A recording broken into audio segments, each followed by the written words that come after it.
Right మనతో పాటు OU JAC నేత ఉన్నారు మాట్లాడదాం.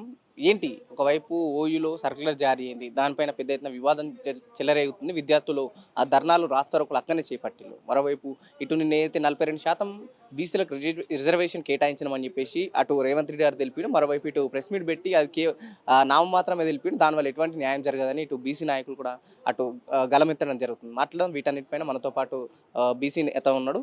అన్న ఏంటి ఒకవైపు ఓయూలో సర్కులర్ జారీ అయింది, మరోవైపు బీసీల ఉద్యమం కూడా ఇటు మరోవైపు బలంగా పెరుగుతుంది. దీన్ని ఎట్లా చూస్తారు? తెలంగాణ రాష్ట్రంలో ప్రజాప్రభుత్వం పేరు మీద అధికారంలోకి వచ్చినటువంటి రేవంత్ రెడ్డి అప్రజాస్వామ్యాన్ని ఎస్టాబ్లిష్ చేస్తూ ఉన్నాడు. రాక్షస పాలన, నిర్బంధ పాలన కొనసాగించాలని చూస్తూ ఉన్నాడు. చాలా ఉద్యమాలకు వేదికైనటువంటి ఉస్మానియా యూనివర్సిటీ, ముఖ్యంగా తెలంగాణ రాష్ట్ర సాధన ఉద్యమంలో ఉస్మానియా యూనివర్సిటీ పాత్ర లేకుండా తెలంగాణ రాష్ట్రమే లేదు.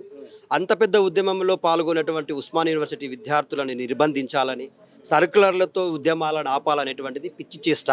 మిస్టర్ రేవంత్ రెడ్డి గారు, మీరు అన్నారు గత ప్రభుత్వము ధర్నా చౌక్ను మూసేసింది, మేము అట్లా కాదు, మేము ప్రజాభవన్ని తెరిచినామన్నారు. ఇవాళ మీరు నిజంగానే ప్రజాపాలన అందిస్తే ఏదైతే మహాత్మా జ్యోతిబా పూలే ప్రజాభవన్కి వచ్చినటువంటి అంగన్వాడీ టీచర్లు, ఆశా వర్కర్లు ఎందుకు ధర్నాలు చేస్తూ ఉన్నారు? అక్కడే ఉన్నటువంటి ఉస్మాన్ యూనివర్సిటీ, కాకతీయ యూనివర్సిటీలో పనిచేస్తున్నటువంటి గెస్ట్ లెక్చరర్లు, పార్ట్ టైం లెక్చరర్లు, కాంట్రాక్ట్ లెక్చరర్లు ధర్నాలు చేస్తూ ఉన్నారు. మొన్న డయాలసిస్ కేంద్రాలలో డయాలసిస్ సెంటర్లను నిలిపివేసినందుకు అక్కడ కూడా ధర్నాలు చేస్తూ ఉన్నారు. సో ఇంత పెద్ద ఎత్తున మీ యొక్క ప్రజాభవనే ధర్నా చౌకుగా మారింది. భావ స్వేచ్ఛ హక్కు అనేటువంటిది రాజ్యాంగం కల్పించింది. ఆర్టికల్ 19 ప్రకారం రాజ్యాంగం ఎవరైనా స్వేచ్ఛగా తమ భావాన్ని వ్యక్తపరచవచ్చు, ఏదైనా ఆర్గనైజేషన్ ఎస్టాబ్లిష్ చేసుకోవచ్చు. ఇలా అందులో భాగంగానే ఉస్మాన్ యూనివర్సిటీలో ఉన్నటువంటి విద్యార్థి లోకం మొత్తం కూడా పెద్ద ఎత్తున మీ ప్రభుత్వం చేస్తున్నటువంటి నిర్బంధానికి వ్యతిరేకంగా, నిరంకుశత్వానికి వ్యతిరేకంగా మీరు ఇచ్చినటువంటి 6 గ్యారెంటీలు, 13 హామీలు అమలు చేయమని చెప్పేసి అడుగుతా ఉన్నది. ప్రతి సంవత్సరం కాదు, నేను వచ్చిన తొలి సంవత్సరమే 2 లక్షల ఉద్యోగాలు భర్తీ చేస్తా అని చెప్పినావు. ఆ 2 లక్షల ఉద్యోగాల భర్తీ అనేటువంటిది అటుకెక్కింది. ఆ 2 లక్షల ఉద్యోగాల భర్తీ గురించి మాట్లాడితే ఇవాళ నువ్వు సర్క్యులర్ విడుదల చేసి ధర్నాలు చేయొద్దు, రాస్తారోకోలు చేయొద్దు అంటా ఉన్నావు. ఓయూలో వీసా సర్క్యులర్ జారీ చేసారు, కానీ ఒకవైపు కాంగ్రెస్ నాయకులు కావచ్చు, ఎన్ఎస్సీ నాయకులు ఇది ప్రభుత్వానికి సంబంధం లేదు, కేవలం వీసీ తన సొంత నిర్ణయాలు తీసుకుని తన సొంతంగా తీసుకునే ఆ నిర్ణయాల్లో నుంచి నిర్ణయం తీసుకుని అంతే తప్ప ప్రభుత్వానికి దీనికి ఎటువంటి సంబంధం లేదని చెప్పేసి కొందరు నాయకులు చెప్తున్నారు, కాంగ్రెస్ నాయకులు. గత నెల రోజులుగా రేవంత్ రెడ్డి గారు చేస్తున్నటువంటి నిరంకుశత్వానికి వ్యతిరేకంగా ఏదైతే రాష్ట్ర ప్రభుత్వం బీసీలకు ఇచ్చినటువంటి రిజర్వేషన్ల విషయంలో అమలు చేయకపోతే మొన్న బీసీ విద్యార్థి సంఘాలన్నీ కూడా రేవంత్ రెడ్డి గారి దిష్టిబొమ్మ గాలబెట్టినాయి. అట్లాగే బీఆర్ఎస్ పార్టీకి సంబంధించినటువంటి విద్యార్థి విభాగం నాయకులు రేవంత్ రెడ్డి గారి శివయాత్ర తీసిర్రు. సో ఈ సంఘటనలు జరిగిన తర్వాత రేవంత్ రెడ్డి గారి ఆశీర్వాదంతో వీసీగా కొనసాగుతున్నటువంటి వైస్ ఛాన్సలర్ గారు ఆయన మెప్పు పొందడం కోసం, ఆయన సూచనల మేరకు, ఆయన సలహా మేరకు, ఆ ప్రభుత్వ పెద్దల గైడెన్స్ ప్రకారమే ఇవాళ ఈ సర్క్యులర్ జారీ చేశారు. ముమ్మాటికి ఇది రేవంత్ రెడ్డి ప్రభుత్వం జారీ చేసినటువంటి సర్క్యులరే. ఖచ్చితంగా ఆ ప్రభుత్వమే వీసీ గారికి సందేశం ఇచ్చి వెనక్కి తీసుకోవాలని డిమాండ్ చేస్తా ఉన్నాం. బీసీలకు 42% రిజర్వేషన్ ఆమోదం తెలిపినట్టు అసెంబ్లీలో బిల్లు జారీ అయింది. సో దాని గురించి చాలామంది, కొందరు బీసీ నాయకులు సంతృప్తిగా ఉన్నారు, కొందరు బీసీ నాయకులు అసంతృప్తిగా ఉన్నారు. కొందరు రేవంత్ రెడ్డి గారిని కలిస్తే మరొక బీసీ నాయకులు ప్రెస్ క్లబ్లో ప్రెస్ మీట్లు పెట్టి రేవంత్ రెడ్డి ఎక్కి పారేస్తున్నారు. దీని గురించి ఏం చెప్తారు? బీసీల మీద నిజంగానే ఈ ప్రభుత్వానికి చిత్తశుద్ధి ఉంటే బీసీల లెక్కలు తేల్చడంలోనే చిత్తశుద్ధిని నిరూపించుకునేది. తెలంగాణ రాష్ట్ర వ్యాప్తంగా 46% బీసీల లెక్కలు తేలిస్తే మీరు వేసినటువంటి డూప్లికేట్ డిక్లరేషన్ కమిషన్ చెప్పింది. ఇవాళ రేవంత్ రెడ్డి గారు ఏదైతే మేము డిక్లరేషన్ కమిషన్ ప్రకటించినటువంటి లెక్కలు అంటా ఉన్నారో అవి డిక్లరేషన్ కమిషన్ ప్రకటించిన లెక్కలు కావు, అది జానారెడ్డి ప్రకటించినటువంటి లెక్కలని తెలంగాణ రాష్ట్రంలో ఉన్న బీసీలందరూ ముక్త కంఠంతో అడుగుతూ ఉన్నారు. అయ్యా రేవంత్ రెడ్డి, నువ్వు తెలంగాణ రాష్ట్రంలో అధికారంలోకి వచ్చిన 100 రోజుల్లోనే 42% రిజర్వేషన్లు అమలు చేస్తా అన్నావు. తెలంగాణ రాష్ట్రంలో ఉన్నటువంటి జాగృతి అధ్యక్షురాలు, యూపీఎఫ్, యునైటెడ్ పూలే ఫ్రంట్, తెలంగాణ రాష్ట్రంలో ఉన్నటువంటి బీసీ సంఘాలన్నీ ముక్త కంఠంతో డెడికేషన్ కమిషన్ వేసి లెక్కలు తేలిస్తేనే దానికి చట్టబద్ధత ఉంటుందని చెప్పారు. ఇవాళ డెడికేషన్ కమిషన్ వేసిన తర్వాత ఆ లెక్కలు ఎందుకు బహిర్గతం చేస్తారు? ఒక గ్రామీణ ప్రాంతాన్ని యూనిట్గా తీసుకుంటే ఆ గ్రామంలో ఉన్నటువంటి ఏ కుల అనేది ఎంత కడుపు ఉంది, సాకలోళ్ళు ఎంతురు, మంగళోళ్ళు ఎంతురు, కుమ్మరోళ్ళు ఎంతురు, కమ్మరోళ్ళు ఎంతురు, నువ్వు లెక్కలు తెలిసినావు కదా, నీ దగ్గర లెక్కల పత్రం ఉంది కదా, డెడికేషన్ కమిషన్ రిపోర్ట్ ఉంది కదా, దాన్ని ఎందుకు బహిర్గతం చేస్తలేవు? సో అది బహిర్గతం చేయనప్పుడే ఆ లెక్కలన్నీ కూడా తప్పుడు లెక్కలని తెలంగాణ సమాజంలో ఉన్నటువంటి బీసీ మేధావులందరూ ఆలోచిస్తూ ఉన్నారు. మేము ఒకటే డిమాండ్ చేస్తూ ఉన్నాం రేవంత్ రెడ్డి గారు చాలా స్పష్టంగా, నువ్వు 46% జనాభా పేల్చిన తర్వాత 42% రిజర్వేషన్లు ఏ దామాష ప్రకారం ఇస్తావు? గతంలో రేవంత్ రెడ్డి ప్రభుత్వం ఒక బిల్లు పెట్టింది, ఏమని 37% బీసీలకు రిజర్వేషన్లు ఇస్తామని కేంద్రానికి పంపింది. ఆ బిల్లు వాపస్ తెచ్చుకోవాలా? ఈ 42% ఏదైతే ఇప్పుడు 46% ఉన్న బీసీలను 4%కి చంపి 42% బిల్లు మళ్ళీ పెట్టింది. ఇప్పుడు ఈ బిల్లు ఆమోదం పొందింది కదా, ఈ బిల్లు మళ్ళీ పంపాలంటే ఆ బిల్లు తిరిగి రావాలా? అంటే ఒకటి చెప్పండి, ఏదైతే ఆ కులగణంలో పూర్తి స్థాయిలో జనాలు పాల్గొనలేరు, నేను ఏదైతే బట్టి విక్రమార్క ఉప ముఖ్యమంత్రి గారు ప్రెస్ మీట్ పెట్టి ఎవరైతే పాల్గొనలేరో మేము మళ్ళీ కొంత డేట్ ఇస్తున్నాం దాంట్లో పాల్గొనండి అని చెప్పేసి దాని లెక్కలు మళ్ళీ బయట పెడతామన్నారు. కానీ పూర్తి ఇక్కడ కూడా లెక్కలు బయట పెట్టకుండా 42% బీసీలకు రిజర్వేషన్ ఆమోదించినామని చెప్పేసి బిల్లు ప్రకటించారు. దీని గురించి ఏం చెప్తారు? ఒకవైపు డెడికేషన్ కమిషన్ లెక్కలు తేల్చడం కొనసాగుతూనే ఉంది. ఒకవైపు 46% 96% లెక్కలు తేలినాయి, ఇంకా 4% లెక్కలు మిస్ అయినాయి అని ప్రభుత్వమే ప్రకటిస్తుంది. మరి 4% వాళ్ళ లెక్కలు పూర్తి స్థాయిలో తీసుకోకుండానే బిల్లు పెట్టేసారు.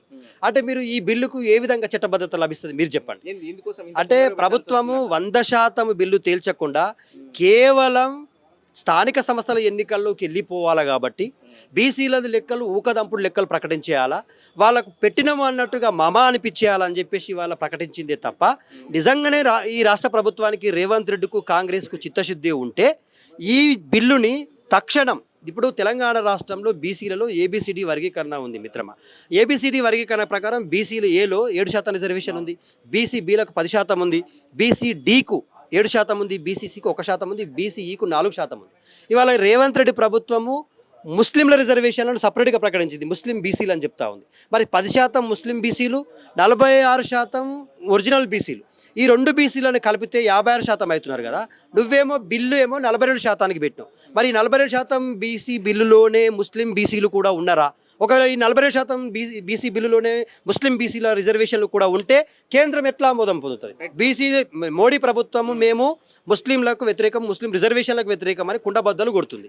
ఒకటి చెప్పండి ఫైనల్గా, బీసీలకు 42% రిజర్వేషన్ ప్రకటించింది, బిల్లు ఆమోదించింది, దీనికి మీరు సంతృప్తి అసంతృప్తి ఒకటే చెప్పండి. మేము పూర్తి స్థాయిలో అసంతృప్తిగా ఉన్నాం. ఎందుకంటే ప్రకటించినటువంటి బిల్లులో చాలా లోపాలు ఉన్నాయి. ఏ ఒక్కరు కోర్టు మెట్లెక్కినా ఆ బిల్లు వీగిపోతుంది. ఇప్పుడు రేవంత్ రెడ్డి గారు అన్నారు కదా, మేము ప్రకటించినాము, దాన్ని కాపాడుకోవాల్సింది మీరు, కూల్ చేసుకుంటారా కాపాడుకుంటారా అని చెప్పేసి ప్రెస్ మీట్లో కూడా బహిరంగంగానే తన స్టేట్మెంట్ కూడా ఇవ్వడం జరిగింది. రేవంత్ రెడ్డి చాలా తెలివిగా బీసీల భుజాల మీద తుపాకీ పెట్టి బీసీలనే కాల్చే ప్రయత్నం చేస్తూ ఉన్నాడు. ఇందులో చాలా స్పష్టంగా అర్థమవుతుంది, రేవంత్ రెడ్డి గారు, జానారెడ్డి గారు, ఉత్తమ్ కుమార్ రెడ్డి గారు కూర్చొని చేసినటువంటి బిల్లు ఇది. దీంట్లో ఏ ఒక్క బీసీ నాయకుడైనా పాల్గొనరా? పోనీ బీసీ మంత్రిగా కొనసాగుతున్నటువంటి పొన్నం ప్రభాకర్ కూడా ఇందులో పాల్గొనలేదు.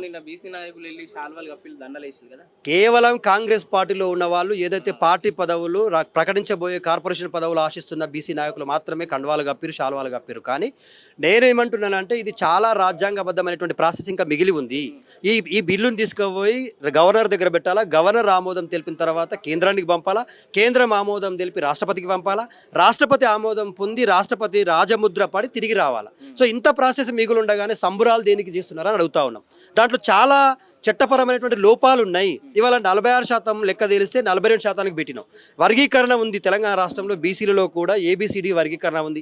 ఆ వర్గీకరణ ప్రకారం ఏ వర్గానికి ఎంత ఇస్తావో చెప్పట్లేవు. 2 బిల్లులు పెట్టినావు, విద్యా ఉద్యోగాలకు ఒక బిల్లు పెట్టినావు, రాజకీయ రిజర్వేషన్లకు ఒక బిల్లు పెట్టినావు. మరి రాజకీయ రిజర్వేషన్లో ఏ ప్రకారం బీసీఏకు, బీసీబీకు, బీసీసీకి ఇస్తావు, ఎంబీసీ వర్గాలకు ఇస్తావు, అట్లాగే విద్యా ఉద్యోగాలలో ఏ ప్రకారం ఇస్తావు? ఆ పర్సంటేజీలు తేల్చకుండా బిల్లు పంపిస్తే మళ్ళీ ఉత్తదే కదా, అది కాకి లెక్కలు చెప్పినట్టే ఉంటుంది. కాబట్టి ఈ కాకి లెక్కల బిల్లు బీసీలను మోసం చేసే బిల్లు, బీసీల భుజాల మీద తుపాకీ పెట్టి బీసీలను కాల్చే బిల్లుగా విద్యార్థి సంఘాలుగా భావిస్తూ ఉన్నాం.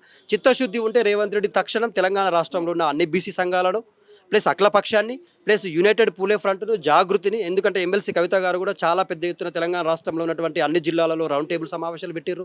ఎంబీసీ కులాలతో కూడా వాళ్ళ హక్కులను అడిగినరు. ఎంబీసీలకు మంత్రిత్వ శాఖ అన్నావు, మంత్రిత్వ శాఖ ఏదని అడుగుతున్నాం.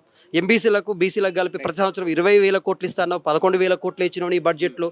గత సంవత్సరం 8,000 కోట్లు, ఈ సంవత్సరం 11,000 కోట్లు. 5 సంవత్సరాల్లో 1,00,000 కోట్లు ఖర్చు పెడతా బీసీలకు అన్నోడివి. మరి ఏడ మాట మీద ఉన్నావు అంటే నువ్వు ప్రతిదాడ మాట తప్పుడే ఉన్నది. 6 గ్యారెంటీలు అటుకెక్కినాయి. అందులో బీసీ మహిళలు ఉంటారు, వాళ్ళకి ఇచ్చేది లేదు. 2,500 రూపాయల కోసం ఆ మహిళలు వెయిట్ చేస్తున్నారు, స్కూటీల కోసం మహిళలు వెయిట్ చేస్తున్నారు.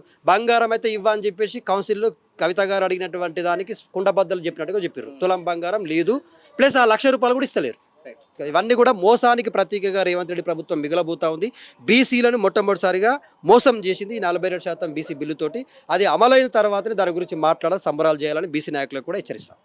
రైట్ ఇది సోమాజిగూడలో ప్రెస్ క్లబ్లో కొందరు బీసీ నాయకులు పెద్ద ఎంత ప్రెస్ మీట్ పెట్టి రేవంత్ రెడ్డి పైన విమర్శించడం జరుగుతుంది. అయితే 42% అసెంబ్లీలో బిల్లు ఆమోదించిల్లు, కేవలం ఇది తూతు మంత్రంగా నిలిచిల్లు, బీసీలను మరోసారి రేవంత్ రెడ్డి సర్కార్ మోసం చేసిందని చెప్పేసి ఇక్కడ బీసీ నాయకులు చెప్పడం జరుగుతుంది. కెమెరామెన్ కళ్యాణ్తో పవన్, మిర్రర్ టీవీ, హైదరాబాద్.